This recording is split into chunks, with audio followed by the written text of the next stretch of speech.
Kanäle teilen soll einfacher werden. Deswegen läuft gerade ein Experiment, bei dem Creator, aber auch Nutzer beim Teilen eines YouTube-Kanals auf ihrem Smartphone die Option bekommen, sich einen QR-Code anzeigen zu lassen, beziehungsweise diesen auch runterzuladen. Ergibt natürlich nur Sinn, wenn man auch Personen trifft, denen man irgendwie sein Handy vorhalten kann, oder wenn man das irgendwie auf Printmedien packt oder, naja, auf eine Visitenkarte oder sowas, ne? Wie zum Beispiel hier. Das ist meine alte Visitenkarte, die habe ich schon seit 2014 und da ist auch schon ein QR-Code drauf. Nein, das ist keine neue Technologie, das ist jetzt einfach mal wieder rausgekramt, weil wir irgendwas brauchten, was wir neu machen können. Naja, sei es drum. Kleiner Exkurs an dieser Stelle, falls ihr selber so ein Ding haben wollt, keinen Zugriff auf das Experiment habt, geht einfach zu QR-Monkey oder irgendeinem anderen Online-Anbieter, der das for free macht, schmeißt da eure Logo mit rein, eure URL, meinetwegen auch mit jetzt abonnieren Aufforderung, ne? Und dann habt ihr so einen tollen QR-Code, dann ist das auch in Ordnung. Kleiner Funfact an der Stelle noch, die Abonnieren-Aufforderung funktioniert aktuell nur in YouTube Desktop-Version, bei YouTube Mobile wird sie einfach ignoriert und ist halt einfach nicht da, linkt aber trotzdem zum Kanal. Deswegen schadet es nicht, wenn man das einfach mit reinschmeißt. Egal, schreibt mir mal gerne euren Senf dazu in die Kommentare. Ich kann nicht der Einzige sein, der hier mal wieder verschenktes Potenzial sieht bei einer Funktion, die halt wirklich nicht nötig gewesen wäre, weil man sie einmal braucht und dann nie wieder. Ja, und vor allem hat man sie dann jedes Mal, wenn man seinen Kanal teilen möchte, wenn man zum Beispiel digital einfach nur seinen Link verschickt, ist dann da halt noch dieser QR-Code dabei. Weiß ich nicht. Muss nicht sein, meiner Meinung nach. Naja, anyway. Das Premium Jump Ahead Experiment, ne, hatten wir im April drüber gesprochen auf diesem Kanal, ist jetzt erfolgreich abgeschlossen und rollt gerade in den USA aus. 92% positive Rückmeldungen von den Nutzern in der optionalen Umfrage dazu.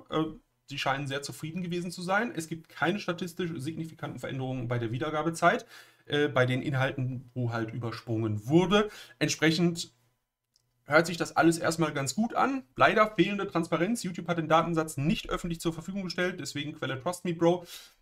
Schwierige Geschichte. Nehmt es mit einem Grain of Salt. Schaut selber, ob ihr irgendwie Auffälligkeiten seht, dass bei euch mehr Sachen übersprungen werden oder ähnliches.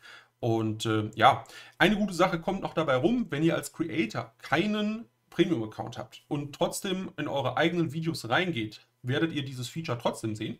Das heißt, bei euren eigenen Videos könnt ihr diese Jump-Ahead-Funktion nutzen und gucken, wo vielleicht Nutzer nicht so viel Bock haben, sich irgendwas anzuschauen und wo sie dann letztendlich hinspringen, um diese Bereiche im nächsten Video entsprechend mehr auszuarbeiten. Finde ich, ist halt nett gedacht, aber andernfalls kann man sich halt auch einfach den Zuschauerbindungsgraphen, also den Audience Retention Graph anschauen und sieht halt genau das Gleiche, nur halt in Graphform und nicht mit jetzt überspringen. Könnt ihr mir auch gerne euren Senf in die Kommentare schreiben. Also, ja, ne, ihr wisst Bescheid. Gut, nächste Woche bin ich auf dem YouTube Summit. Sehr, sehr interessante Geschichten werden da passieren. Ich werde mich mit dem YouTube Studio und YouTube Analytics Team treffen. Falls ihr da Fragen habt, gerne damit in die Kommentare. Nehme ich natürlich mit. Heißt aber im Umkehrschluss, Samstag wird kein Patch-Rundown kommen. Dafür die Woche drauf machen wir natürlich wie immer unseren Q&A-Stream. Das heißt, da werde ich halt auch ein paar Fragen wieder mitbringen, beziehungsweise ein paar Antworten mitbringen. Gut. Letzten Dienstag haben wir dann auch über Test- und Compare-Rollouts sprechen dürfen. Ne? Es gibt ja einige Leute, die sich nicht ganz an die NDA gehalten haben, aber das ist auch nicht weiter schlimm. Ne? Ihr wisst jetzt alle den aktuellen Stand und falls ihr es noch nicht gesehen habt, dann gerne das Video entsprechend dazu auch anschauen. Und ja, außerdem unsere Praktikantin baut gerade ihre ersten eigenen Storyboards und hat eine kleine Shorts-Serie entwickelt, das YouTube ABC.